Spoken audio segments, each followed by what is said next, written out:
Aujourd'hui avec moi en plateau, Benjamin Camboulive, porte-parole d'Alternative Police CFDT. Soyez le bienvenu. Benjamin Camboulive, vous qui défendez les policiers, qu'est-ce que vous en pensez? Une police municipale non armée, quand vous avez entendu les déclarations de Mathilde Panot, quelle a été votre réaction? C'est un discours de politique pure, c'est-à-dire qu'on n'est absolument pas en train de chercher à coller au réel, on est en train de servir une idéologie uniquement parce que c'est basé sur rien.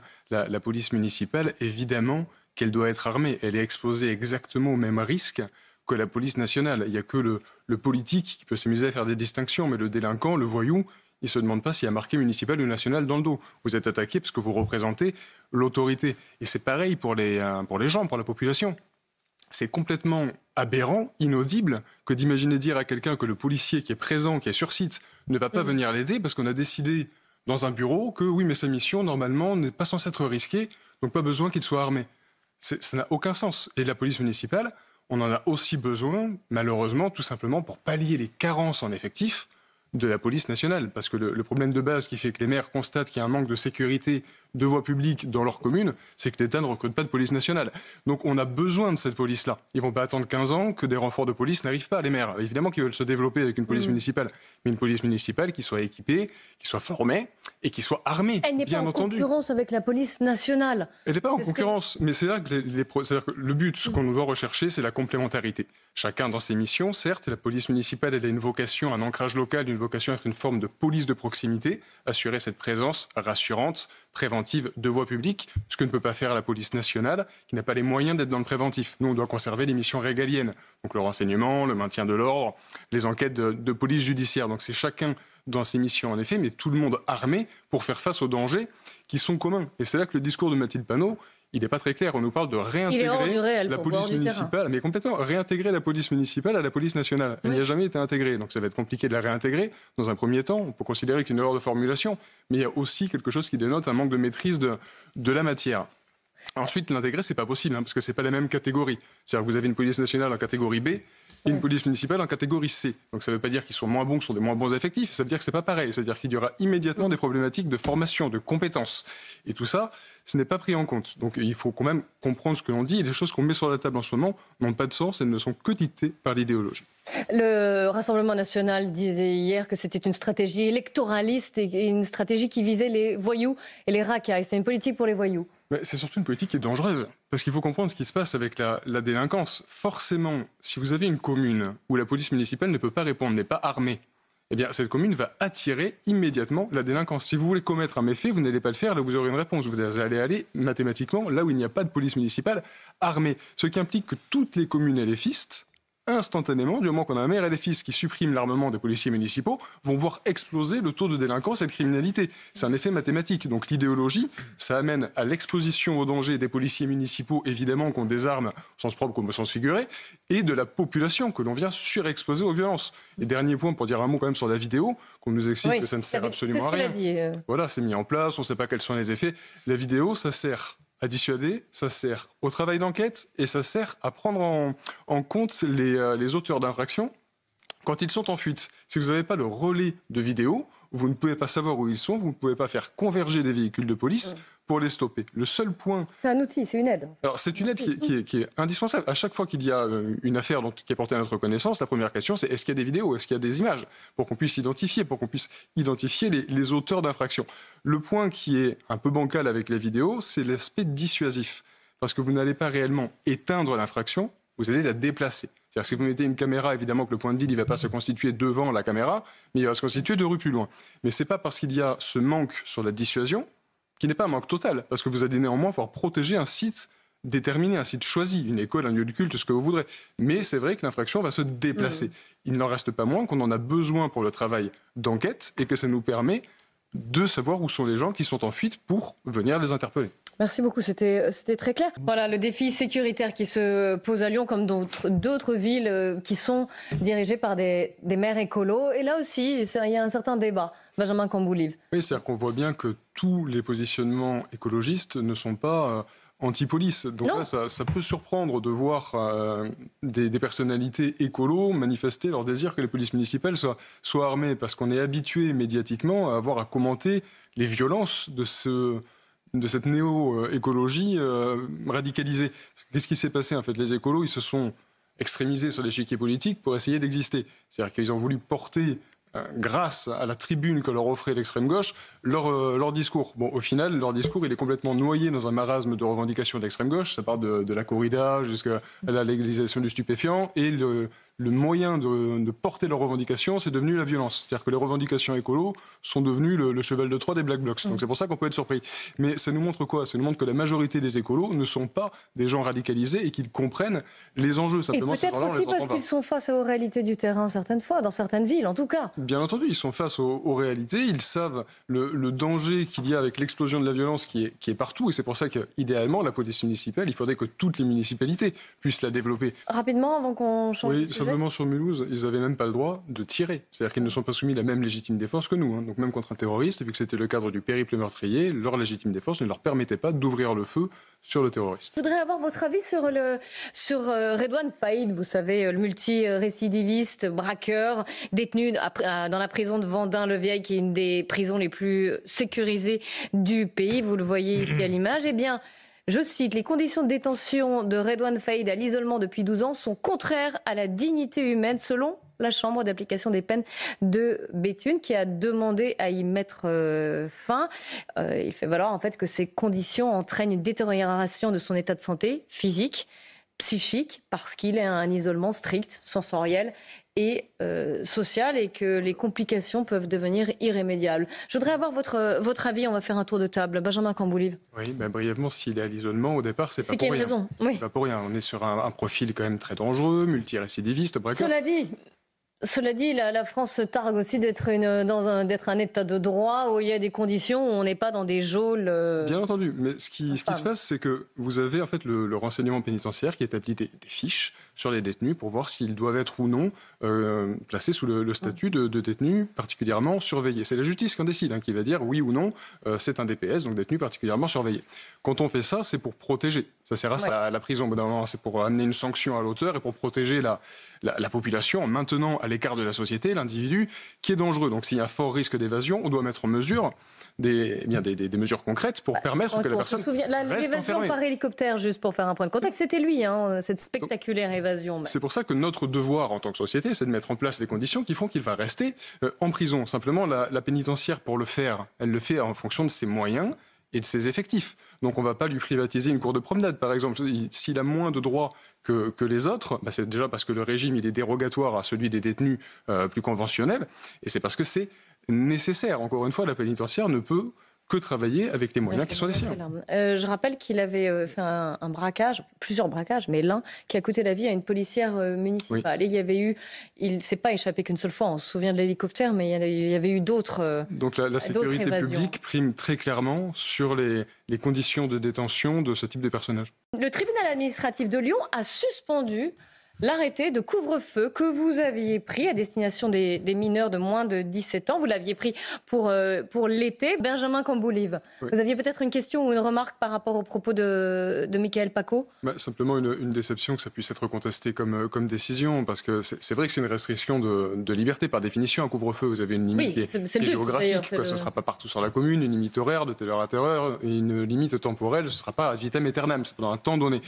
Donc ça peut être attaqué, effectivement, cette application locale du maire peut être attaquée par la Ligue des droits de l'homme. Mais pourquoi est-ce qu'il le fait, le maire? Parce qu'il constate la délinquance nocturne. Elle existe vraiment au moment où il décide de faire ça. Donc il le fait pour protéger les mineurs, et il le fait aussi pour ramener un petit peu rappeler du bon sens aux parents. Parce que tout part de l'éducation. Pas besoin de couvre-feu si les parents gardent leur gamin chez eux. Monsieur le maire nous a expliqué qu'il avait convoqué déjà, je parle sous votre contrôle, monsieur le maire, convoqué les parents, qu'il y avait eu plusieurs réunions et que ça n'avait finalement servi à rien et qu'il avait dû en arriver à cette décision-là. Mais c'est tout le problème, malheureusement. Encore une fois, la racine, c'est l'éducation. Parce que même avec un couvre-feu, quand on les ramène chez leurs parents, il arrive qu'ils les laissent carrément repartir. Parce que certains parents s'en lavent complètement les mains de voir leurs gamins s'enfermer dans les incivilités ou les troubles à l'ordre public quotidiennement. Donc c'est pour ça que la responsabilisation des parents, elle doit se faire avec le levier social. C'est-à-dire qu'il y a un moment, quand on ne respecte pas le contrat social de base en n'éduquant pas ses gamins, on ne touche pas d'aide sociale. Aussi simple que ça. Alors là, c'est une autre... Benjamin Camboulive. Par définition, après plaidoyer. Par définition, les couvre-feux, c'est à l'endroit des mineurs que ça s'adresse. Donc ça souligne ce que vous mettiez en avant, c'est-à-dire le manque d'impact de notre réponse pénale pour les mineurs. Parce que qu'est-ce qui se passe? Effectivement, notre justice des mineurs est tellement tellement douce qu'elle n'impacte pas le mineur délinquant, ça glisse sur lui littéralement, parce qu'il ne va jamais en prison, et on ne peut pas mettre d'amende, comme on le disait tout à l'heure, à un mineur. C'est pour ça que je vous parlais d'actionner ce fameux levier social, qui est le seul manière de venir à la fois responsabiliser le parent et culpabiliser le mineur délinquant qui va être responsable par son comportement du fait que la famille perde des aides. Parce que c'est ce qui a été rappelé depuis 2000. La loi prévoit des terrains, un schéma d'accueil en fait des gens du voyage, comme on dit, et les communes de plus de 5000 habitants en font obligatoirement partie. Le problème, c'est les déplacements et les occupations illégales de terrains comme des stades. Comme on a pu le voir, Benjamin Camboulive. Oui, parce que ce qui se passe, c'est que les communes de plus de 5000 habitants donc, sont obligées de fournir un terrain avec accès à l'eau, à l'électricité, au sanitaire. Obligées de fournir un terrain, oui, mais pas pour 300 caravanes. C'est-à-dire que vous allez avoir des places pour 30, 40, 50 caravanes max. Donc c'est ça qui fait que ça ne les intéresse pas. Et qu'ils veulent, eux, en fait, rester ensemble. Ils veulent arriver et rester à 300. Donc c'est pour ça qu'ils n'y vont pas. Elles restent, et qu'ils se déplacent. Elles restent tout simplement vides, les aires prévues. Parce qu'ils n'y trouvent pas ce qu'ils veulent. Ils vont dans des... On sait où ils vont. Ils vont dans les grandes zones qui sont déjà aménagées et qui offrent la possibilité de voler de l'eau et de l'électricité. Et s'ils le font, c'est parce qu'ils savent qu'on est empêtré pour venir amener une réponse, tout simplement parce qu'au bout d'un moment, encore une fois, à effectif et moyens constants, l'arsenal législatif qui permet de venir pour le délit d'occupation frauduleuse de terrain, on ne peut pas l'appliquer. On n'a pas les hommes, on n'a pas les remorques, on n'a pas les places en fourrière. Une nouvelle affaire d'antisémitisme qui a eu lieu ce week-end en banlieue parisienne. Dites-nous en plus, Amaury. Oui, en fait, d'ailleurs, on a vu des images qui ont tourné sur les réseaux sociaux. Vous allez les voir à l'écran. On voit un homme en fait coiffé d'une casquette qui est en train de s'emparer de mezuzahs dans une cage d'escalier. Alors, les mezuzahs, je rappelle ce que c'est. Ce sont des petits rouleaux de parchemin contenant certains passages de la Bible qui sont mis dans un étui et qui sont traditionnellement fixés sur à côté de la porte des habitations juives. Et donc, c'est un signe évidemment religieux très distinctif. Ce qu'on voit sur les images, c'est que cet homme justement arrache les mezuzahs. Alors il a fait ça sur une dizaine... La Torah plus que la Bible. Pardon ? Dedans, c'est peut-être la Torah plus que... Oui, oui. Pardon, vous avez raison. C'est ma culture chrétienne qui parle. Qui revient, qui prend le dessus. Voilà. Donc cet homme arrache une dizaine de mezuzahs des portes et les habitants ont par ailleurs découvert dans ce même immeuble qui est situé dans le Val-de-Marne à Saint-Maurice que cet homme était allé aussi dans le parking de l'immeuble et avait dégradé 7 véhicules et notamment sorti là encore des objets religieux qui étaient à l'intérieur juifs et qui les avait dégradés. Et est-ce qu'on en sait un petit peu plus sur qui a pu faire ça ? Où en est l'enquête ? Oui, alors donc l'enquête a été confiée au commissariat de Charenton. Et un homme est en garde à vue depuis dimanche soir. Il est actuellement toujours en garde à vue. Il s'appelle Médicé, il a 22 ans et il habite juste à côté de cet immeuble. Donc, ce qui veut dire qu'a priori, il savait qu'il habitait dans cet immeuble. Alors, ce qu'il a indiqué à la police, cet homme, alors, il est décrit, si vous voulez, par les sources policières comme une sorte de cassos, je mets des guillemets, mais c'est-à-dire un homme qui traîne un peu dans le quartier, qui est déjà connu de la police pour des faits mineurs, pas de faits d'antisémitisme. Et qui s'est rendu de lui-même au commissariat avec ses parents. Il a indiqué qu'il était sous l'emprise de l'alcool, qu'il avait vu la porte ouverte, qu'il était rentré un peu par hasard et qu'il avait voulu voir ce qu'il y avait dans les mezuzahs.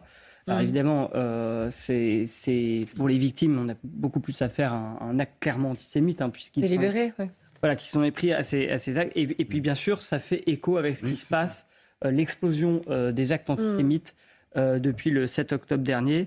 La question qui se pose maintenant, c'est qu'est-ce que va choisir le parquet de Créteil ? Est-ce qu'il y aura une comparution immédiate ? On sait que là, le temps de la garde à vue est notamment destiné à l'examen psychiatrique, puisque cet homme va être examiné pour savoir s'il peut être jugé responsable pénalement ou pas. Et après, ça va être de savoir effectivement en comparution immédiate si le parquet décide de marquer le coup ou CRPC, c'est-à-dire comparution en reconnaissance préalable de culpabilité, si puisque lui-même reconnaît les faits. Benjamin Camboulive, sur ces faits, vous teniez à agir sur l'explosion des faits antisémitistes. Ça témoigne d'un climat, d'un climat d'antisémitisme en France. On a, entre guillemets, que 500 000 juifs en France, mais proportionnellement, ils totalisent un nombre record de faits antireligieux. Ils sont très clairement les plus ciblés par la violence antireligieuse en France. Et vous le disiez, là, on a a priori pas un profil de quelqu'un qui est l'antisémite endurci, mais c'est cet antisémitisme qu'on appelle d'atmosphère. C'est-à-dire qu'à force d'entendre parler de faits de la sorte, celui qui n'est pas forcément très éveillé, il va se livrer à ce type d'acte. Ça peut arriver et ça pointe la responsabilité de la parole politique. Quand on prétend à gouverner un pays, on mesure ses propos et on ne tient pas des discours qui peuvent inciter à la haine. On n'importe pas un conflit sur notre sol. C'est de ce type de discours que peuvent naître ce type de comportement. Benjamin Cambouly, vous êtes revenu avec nous pour nous dire que oui, il faut que cette police municipale soit armée, qu'elle ait les moyens de se défendre et de défendre les concitoyens. C'est un besoin et elle n'est pas en concurrence du tout avec la police nationale. Non. En fait, il y a plusieurs parties, parce que c'est tellement une avalanche d'énormité qui nous est proposée que c'est compliqué de vous répondre. On va essayer de le faire point par point. Oui, je le sais. Évidemment, on n'a pas non plus 3 heures. Donc, la police municipale doit être armée parce qu'elle est exposée au danger, parce que des gens veulent être protégés par leurs policiers municipaux et que le délinquant ne va pas se demander s'il est face à un policier national ou municipal avant de s'attaquer à lui. Donc, il n'y a pas de doute sur ça. Ensuite, on a besoin effectivement d'une police municipale pour venir pallier les carences en effectifs de la nationale. Donc cette police municipale, il faut qu'elle soit à même de travailler, il faut qu'elle soit armée. Ce qu'on peut pointer, c'est le projet qui est mis sur la table, c'est-à-dire désarmer la police municipale pour en faire une police de proximité que l'on va intégrer dans la police nationale. Donc déjà, la police municipale, c'est déjà la police de proximité, par nature. Oui. C'est son ancrage local qui fait d'elle une police de proximité. Et d'ailleurs, c'est les prérogatives des maires, c'est eux qui décident. C'est ça. Et d'un autre côté, l'intégration ne peut pas se faire aussi facilement que cela. Ce ne sont pas les mêmes catégories, ce ne sont pas les mêmes qualifications pour des policiers municipaux donc de catégorie C, des policiers nationaux de catégorie B. Les choses ne sont pas aussi rapides. Donc il y a un manque de clarté dans le projet. Il n'y a pas de contour clair et ça sent un manque de maîtrise du sujet. Mais vraiment, la base de tout, c'est que c'est déconnecté du réel complètement que de désarmer une police. Et vous savez, les députés, ils ont le droit d'être observateurs des missions de police. Ni Mathilde Panot, ni aucun LFI ne saisit de cette opportunité. Oui. Mais venez faire un tour un petit peu pour voir si une police désarmée dans une cité, ça rime à quoi que ce soit. S'ils faisaient ce travail-là, cet effort-là, alors ils pourraient faire des propositions qui collent un petit peu plus aux réalités de terrain que de telles aberrations. Benjamin Cambouly. C'est que là, il n'est pas dit directement qu'on veut désarmer la police nationale, mais c'est juste qu'on prend un petit détour. On veut désarmer la police municipale pour en faire une police de proximité qu'on intègre à la police nationale. Donc de fait, il y a une partie de la nationale qui est désarmée. Ça, c'est pas suffisamment souligné. Ensuite, c'est toujours le même raisonnement. C'est qu'en effet, le problème, bien entendu, ne vient pas du délinquant. Le problème vient de la police. Voilà. C'est le même parti qui a proposé des récépissés de contrôle d'identité. Parce que pareil, le problème vient de la police. C'est systématiquement le même raisonnement. Et ça engendre des violences contre les forces de l'ordre aussi. Benjamin Cambouly, j'aimerais revenir, après ces explications, maintenant on a tout le contexte, sur l'arrêté, ce couvre-feu qu'avait pris le maire. Est-ce que vous pensez, vous, en tant que policier, que c'était une mesure qui se justifiait, un couvre-feu pour les mineurs, pour ces mois d'été, pour éviter des actes de délinquance? Ou est-ce que vous jugez aussi, comme la LDH, que c'était disproportionné? Mais c'est le maire qui constate la réalité de cette délinquance juvénile nocturne. Et c'est pour répondre à cela qu'il prend cette mesure. Moi, ce que je voudrais dire, c'est que quand on voit qu'il y a des limites... Est-ce qu'il n'y a pas l'arsenal suffisant dans la loi, par exemple, dans des outils judiciaires, pénaux? Disons que c'est toujours un motif, une facilité de contrôle aussi pour les forces de l'ordre, mais très sincèrement, le but premier, à mes yeux, c'est de faire un rappel de consignes aux parents, leur rappeler les évidences. Vos gamins, ils doivent être chez vous la nuit. Parce qu'il y en a beaucoup pour qui c'est pas si évident que ça. On rappelle que c'était des mineurs. Hein. Évidemment, c'est les parents qui doivent, évidemment, que pour les mineurs. Il veut protéger les mineurs à travers le couvre-feu. Protéger les mineurs, responsabiliser les parents. Sauf qu'on voit bien que ça ne peut pas aller au bout, mais le maire, il a encore un outil qui est celui d'exclure les familles dont les gamins sont des délinquants des logements sociaux. Parce que pendant que vous avez ces familles qui restent en place, eh bien, vous avez des gens qui attendent depuis 5, 6, 7 ans des logements sociaux. Et juste rapidement, pour voir que là, les maires, en effet, essaient de se saisir des questions, d'utiliser les outils à leur disposition pour amener la sécurité à leurs administrés. Mais forcément, ça dépend du biais politique, du positionnement idéologique du maire. C'est-à-dire que sa sensibilité politique va influer directement sur le degré de sécurité de sa commune. Ce qui veut dire que d'une commune à l'autre, vous n'aurez pas la même sécurité. Ça veut dire qu'il va y avoir des villes et une sécurité à 2 vitesses en France, en fonction de sa commune, de là où on Pour ce qui est des mesures ou pour ce qui est des moyens. Quand on parle de police municipale, c'est pas le tout d'avoir envie d'avoir une PM, il faut aussi avoir le budget pour l'installer, il faut avoir le budget pour l'équiper. Donc c'est là le risque de ce surinvestissement des mairies dans la sécurité, c'est que la sécurité, c'est un droit constant, c'est le droit de tous, partout, tout le temps. Et normalement, il faudrait que le régalien soit à même de l'assurer. Alors que si on en vient trop à compter sur les municipalités pour assurer cette sécurité, alors selon que votre commune est de droite ou de gauche, si elle est riche, si elle est pauvre, vous n'aurez pas le même accès à la sécurité.